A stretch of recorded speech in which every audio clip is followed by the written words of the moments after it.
শাবানও বললাম না, এটাকে আমরা কোরআনের ভাষায় বলবো লাইলাতুল মুবারাকা। সমস্যা আছে? শবে বারাত যেটাকে বললাম লাইলাতুম মিন নিসফে শাবান, ওই রাত কি বললাম? শবে বারাত এবং লাইলাতুম মিন নিসফে শাবান যেই রাতকে বললাম লাইলাতুল মুবারাকা, সেই রাত কি বললাম? রাত একটাই, নাম বললাম কয়টা? তিনটা।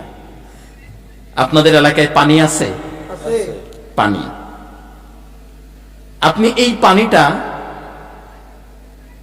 যখন আমাদের ভাষায়, আমরা বাংলাতে এটাকে বলি পানি, আবার হিন্দুরা দেখবেন কখনো পানি বলে না, তারা কি বলে? জল বলে। আবার যখন এটা ইংলিশ ক্রান্তিগুলিতে যাবে তখন এটাকে পানি বললেও কেউ চিনবে না, জল বললেও কেউ চিনবে না, তখন এটাকে কোন ভাষায় বলবে? ওয়াটার। এই তো মাশাআল্লাহ, মুরব্বীরাও তো জানে, শিখে ফেলতেছে না? হ্যাঁ মাশাআল্লাহ, এগুলি শিখার দরকার, জানা দরকার। এমন শ্রোতা হলে ওয়াজ করতে মজা লাগে। আলহামদুলিল্লাহ। আপনারা যদিও কম, আমার মনে হয় আপনাদের ঈমান বড় মজবুত। আল্লাহ আমাদেরকে মাহফিলের শেষ সময় পর্যন্ত এই মজবুত ঈমান নিয়ে অবস্থান করার তৌফিক দান করুক। ইংলিশ ক্রান্তিগুলিতে গেলে এই জল আর জল থাকে না, পানি আর পানি থাকে না, এটার নাম কি হয়ে যায়? ওয়াটার হয়ে যায়। আবার যখন আরাবিয়ান ক্রান্তিগুলিতে যাবেন তখন আর এটা জল বললেও চিনবে না, পানি বললেও চিনবে না, তখন এটাকে কি বলতে হবে? ময়া, মাউন, যেটাই বলেন। কিন্তু ওয়াটার বলার কারণে কি এই পানির রং, আকার, আকৃতি পরিবর্তন হয়ে গেছে? না, একই জিনিস ছিল। হিন্দুরা যে জল বলে, জল বলার কারণে কি পানির কালার পরিবর্তন হয়ে গেছে? গ্রান পরিবর্তন হয়ে গেছে? আকার আকৃতি পরিবর্তন হয়ে গেছে? কিছুই পরিবর্তন হলো না, জিনিস একটাই রয়ে গেল। কেউ পানি বলল, কেউ জল বলল, কেউ ওয়াটার বলল, কেউ মাউন বলল। ঠিক তদ্রূপ ওয়াটার বললে যেমন পানির কোনো পরিবর্তন আসে না, জল বললে যেমন পানির কোনো পরিবর্তন আসে না, মাউন বললে যেমন পানির কোনো পরিবর্তন আসে না। কেউ শবে বরাত বলুক, কেউ লাইলাতুম মিন নিসফি শাবান বলুক, কেউ লাইলাতুল বারা বলুক, কেউ লাইলাতুল মুবারাকা বলুক, কিন্তু রাত একটাই, সেটা হলো শাবান মাসের 14 তারিখ দিবাগত রাত। এই রাত আল্লাহর পক্ষ থেকে উম্মতে মুহাম্মাদের জন্য সর্বশ্রেষ্ঠ পুরস্কারের রাত। ঠিক কিনা বলেন? কিন্তু আমাদের সমাজে কিছু ভাইয়েরা আছে, তারা এই রাত শবে বরাত বললেই এরা মানতে পারে না। লাইলাতুম মিন নিসফি শাবান বললে এরা মানতে পারে না, লাইলাতুল মুবারাকা বললেও এরা মানতে পারে না। তার মানে লাইলাতুল মুবারাকার সাথে এদের দুশমনি নাই, লাইলাতুম মিন নিসফি শাবানের সাথে এদের দুশমনি নাই, শবে বারাতের সাথে এদের দুশমনি নাই। এদের দুশমনি হলো ইবাদতের সাথে। কারণ এই রাত আসলেই মানুষ ইবাদতে মগ্ন হয়, বেনমাজি নামাজ পড়তে যায়। ঠিক কিনা বলেন? যে জীবনে 2 হাত তুলে দোয়া করে নাই, সেও ওই রাতে ইবাদত বন্দেগী করার লক্ষ্যে 2 হাত উত্তোলন করে আল্লাহর কাছে কান্নাকাটি করে। ঠিক কিনা বলেন? তারা চিন্তা করে দেখলো, আরে সারা বছর নামাজ পড়ে না, কিন্তু শবে বরাত আসলেই তো নামাজ পড়তে যায়। সারা বছর মাথায় টুপি দেয় না, শবে বরাত আসলেই তো মাথায় টুপি দেয়। সারা বছর পবিত্রতা বর্জন করে না, শবে বরাত আসলেই তো পবিত্রতা বর্জন করে। সারা বছর মসজিদে যায় না, শবে বরাত আসলেই তো মসজিদে যায়। ঠিক কিনা বলেন? তখন তারা চিন্তা করলো যে মসজিদ থেকে কেমন করে ফিরানো যায়, টুপি থেকে কেমন করে ফিরানো যায়, পবিত্রতা থেকে কেমন করে ফিরানো যায়, ইবাদত থেকে কেমন করে ফিরানো যায়, দোয়া থেকে কেমন করে ফিরানো যায়। তখন তারা চিন্তা করলো যে যদি বলি যে মসজিদে যাওয়া যাবে না, তাহলে তারা বুঝবে নিঃসন্দেহে এটা ভালো মানুষের কাজ নয়। যদি বলি যে দোয়া করা যাবে না, তারা বলবে না এটা ভালো মানুষের কাজ নয়। যদি বলি পবিত্রতা অর্জন করা যাবে না, তাহলে তারা বুঝে ফেলবে আমাদের ভিতরে যে শয়তানি আছে সেই কারণে তারা দোয়া করতে নিষেধ করে না, ইবাদত করতে নিষেধ করে না, বলে এই রাত্রিতে ইবাদত করা, বন্দেগী করা, একত্রিত হয়ে সম্মিলিত দোয়ার আয়োজন করা, এগুলি বিদআত।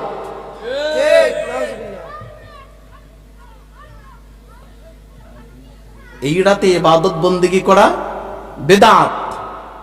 এই রাতে দোয়া একত্রিত হয়ে আল্লাহর কাছে কিছু চাওয়া বিদআত।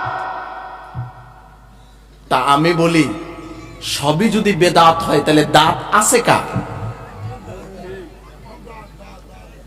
সবই যদি বেদাত হয়, চারদিকে বেদাত, ডানেও বেদাত, বামেও বেদাত, সামনেও বেদাত, পিছনেও বেদাত, তো দাঁতওয়ালা এগুলি কই? অবস্থা হয়েছে যে বগলের নিচে শুটকি, বগলের নিচে কি শুটকি, আর শুটকি নিয়ে ফুল বাগানে ঢুকছে। ফুল বাগানে ঢুকে বলতেছে কি রে, ফুলগুলি তো ভালো না, এগুলা থেকে তো কেমন শুটকির শুটকির গন্ধ আসে। ফুল থেকে শুটকির গন্ধ আসে নাকি বগল থেকে আসে? বগল থেকে। যার বগলে শুটকি সে ফুলের বাগানে গেলেও শুটকির গন্ধই পায়, ঠিক কিনা বলেন? তো যারা এই বেদাত বেদাত বলে, দেখবেন এদের দুই বগলের নিচেই বেদাত, এদের চোখে বেদাত, এদের মুখে বেদাত, এদের চলায় বেদাত, এদের খাওয়ায় বেদাত। এই কারণে যা কিছু দেখে সবকিছু দেখলেই কয় বেদাত বেদাত বেদাত, ঠিক কিনা বলেন? এই জন্য আমি বলি সব জায়গায় বেদাতগিরি, ফতুয়াবাজি করো না। যদি ফতুয়াবাজি করো তাহলে জায়গা মতো এমন মানকার সিপায় আটকাইবা, মাগার যেদিন আটকাইবা সেদিন ছুটার কোনো কায়দা থাকবে না, ঠিক কিনা বলেন? এখন আর আগের দিন নাই, আগের দিন বাগে খাইছে, আগের দিন। এখন মানুষ সচেতন, মুরব্বীরাও এখন এই বিষয়গুলি খুব সুন্দর করে বুঝতে পারে, ঠিক কিনা বলেন? আগে ফতুয়াবাজি করছো, ফতুয়াবাজি করে নাম কামাইবা, এই চিন্তা ভাবনা আর এখন নাই। এখন ফতুয়াবাজি করলে জোতার বাড়ি খাওয়া লাগবে। এক বেচারা বিদেশ থেকে খুব নামি দামি কিতাবাদি পড়ে আলেম হয়ে আসছে, মানে এলাকায় আসছে। এলাকায় আসার পরে কেউ তো আর তাকে চিনে না, কারণ থাকছে এতদিন বাহিরে, অনেক পড়াশোনা করে পণ্ডিত হয়ে দেশে আসছে। দেশে তো আর তার কোনো দাম নাই। সে চিন্তা করলো, আরে এত টাকা খরচ করে বাহিরে পড়াশোনা করলাম, এত কষ্ট করলাম, কিন্তু এলাকায় তো আমাকে চিনে না, কি করা যায়, কি করা যায়? এই চিন্তা করতে করতে হঠাৎ করে 40 জন মানুষের একটি মজমা হলো। আমাদের সমাজে মাঝে মধ্যে এরকম আয়োজন হয় না? এরকম একটা আয়োজন হলো। তো সেখানে অনেক মানুষ জমা হলো। তো সেখানে একটু আলোচনা করলো। আলোচনা করতে করতে সে হঠাৎ করে বলে ফেললো যে আপনারা যে টুপি মাথায় দেন, এই টুপি তো মাথায় দেওয়া যাবে না, টুপি মাথায় দেওয়া বেদাত। কয় কি? কয় রুমাল দিতে হবে। রুমাল কি দিতে হবে? রুমাল দিতে হবে। এই কথা বইলা সে তো আলোচনা শেষ করে চলে গেছে। এখন তো মানুষের মধ্যে এই বিভ্রান্তি তৈরি হয়ে গেছে, কি রে সবাই যায় ইমাম সাহেব করে ধরছে, ইমাম সাহেব হুজুর এই তো কাহিনী, আপনারাও দেখি টুপি মাথায় দেন, টুপি মাথায় দেওয়া তো বেদাত। ইমাম সাহেবরা কই এটা তো খুব বেজাইল্লা জিনিস। 2-4 জন ইমাম সাহেব মিল্লা হের বাড়িতে গেছে। সকালবেলা দরজা নক করছে, হুজুর তো দরজা খুলছে। আরে হুজুর, ইমাম সাহেবরা আসেন আসেন, বসায় সুন্দর করে আপ্যায়ন করছে। তো ইমাম সাহেবরা বলতেছে, হুজুর শুনলাম আপনি খুব বিদেশ থেকে অনেক সময় লাগাইয়া পড়াশোনা করে ডিগ্রি নিয়ে ডক্টরেট নিয়ে দেশে আসছেন, আলহামদুলিল্লাহ, এটা তো আমাদের গর্বের বিষয়। তবে গতকাল নাকি ওখানে একটা অনুষ্ঠান হয়েছিল, অনুষ্ঠানকে নাকি আপনি বলছিলেন যে টুপি পরা বেদাত, টুপি পরা যাবে না, রুমাল পরতে হবে। এইটা কই পাইছেন আমাকে দেখাইতেই। যে এই কথা কইছে এবার মাওলানা সাহেব তো পড়ছে বেকায়দায়, তো কইতেছে আসলে এইসব বেদাত টেদাত কিছু না, মূলত আমি তো এত কষ্ট করে পড়াশোনা করে আসছি, এত টাকা খরচ করে আসছি, তা আমারে তো এলাকার মানুষ চিনে না, চিনার তো লাগবো। তা আমি এতদিন ঘুরলাম, কেউ আমারে চিনে না, কেউ আমারে সম্মান করে না, আলেম হিসাবেও গণে না। তো এই একটা ফতুয়া মাইরা দিলাম আর কি, এই ফতুয়ার কারণে এখন এলাকায় আমার একটা পরিচিতি হয়ে গেছে।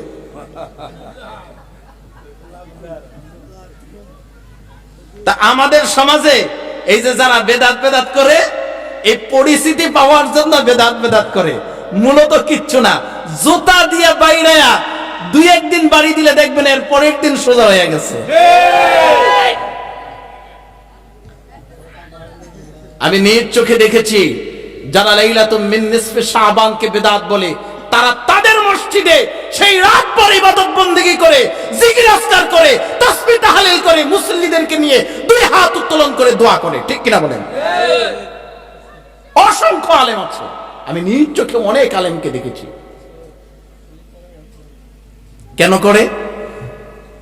কয় অন্যান্য জায়গায় করি আর না করি, হুজুর যদি মসজিদে লাইলাতুল মিন নিসফে শাবান শবে বরাতের বিরোধিতা করি তাহলে আগামী সপ্তাহে ইমামতি টিকতো না। তো বাহিরে বলো কেন? কয় বাহিরে বললে জনপ্রিয়তা বাড়ে, ওয়াজ মাহফিলে খুব বেশি টাকা পাওয়া যায়। বাহিরে বলি টাকার লোভে, আর মসজিদে করি চাকরির লোভে। আজকে আমাদের সমাজের বাস্তব অবস্থা তো এটাই। আপনি খোঁজ নিয়ে দেখেন, যাদের কথায়, যাদের আলোচনায় ইউটিউব ফেসবুকে দেখে দেখে আপনারা লাফান, খোঁজ নিয়ে দেখেন তারা তাদের নিজের জায়গাগুলিতেই বেদাত বলে না, দাঁত বইলেই ইবাদত করে। আমাদের সমাজে অনেক বক্তা আছে যারা মাহফিলের স্টেজে বলে যে মিলাদুন নবী বলতে কিছু নাই, মিলাদ কিয়াম সম্পূর্ণ বেদাত, এমনকি হারাম কুফর পর্যন্ত বলে, কিন্তু নিজের মসজিদে চাকরি বাঁচানোর জন্য মিলাদও পড়ে কিয়ামও করে।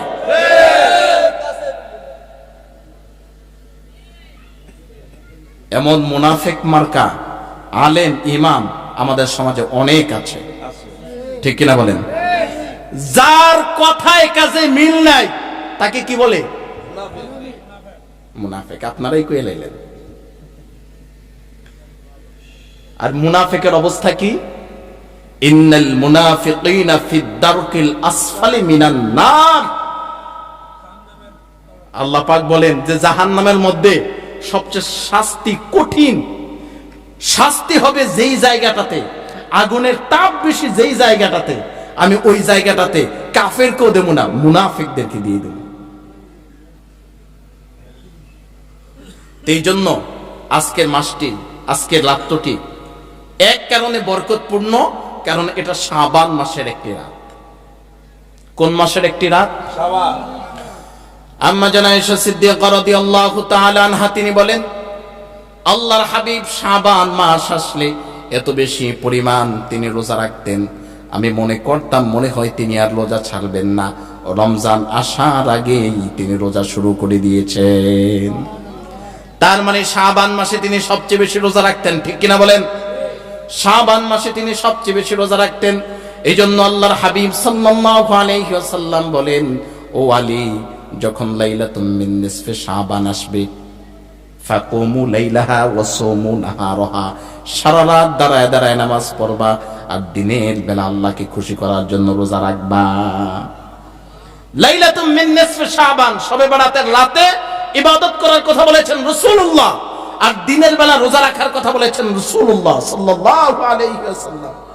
তাইলে আমাদের রাতের ইবাদত দরকার আছে কি নাই? রাতে আমরা ইবাদত করব, দিনের বেলা রোজা রাখবো। ঠিক কিনা বলেন?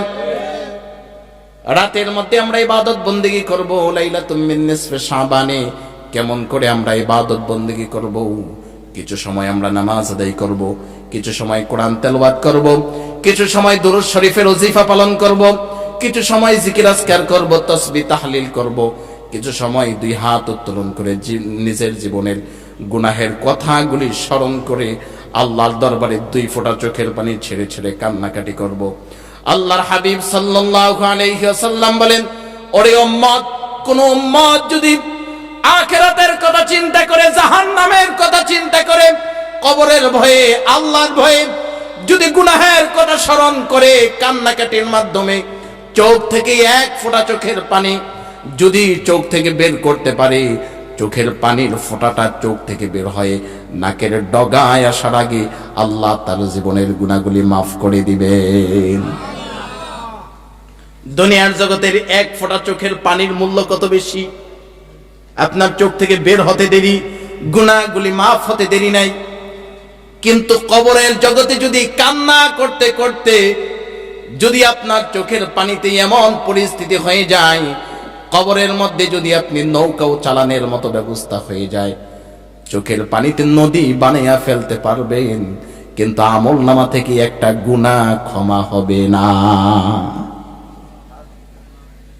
এজন্যই তো আল্লাহর হাবিব বলেছেন, আদ-দুনিয়া মাযযাতুল আখিরাহ, দুনিয়া হলো ইবাদতের জায়গা, দুনিয়া হলো আখিরাতের কামাইয়ের জায়গা। যদি দুনিয়াতে কামাই ভালো হয়, আখিরাত তোমার ভালো হবে। দুনিয়াতে যদি কামাই ভালো না হয়, তাহলে আখিরাতও তোমার ভালো হবে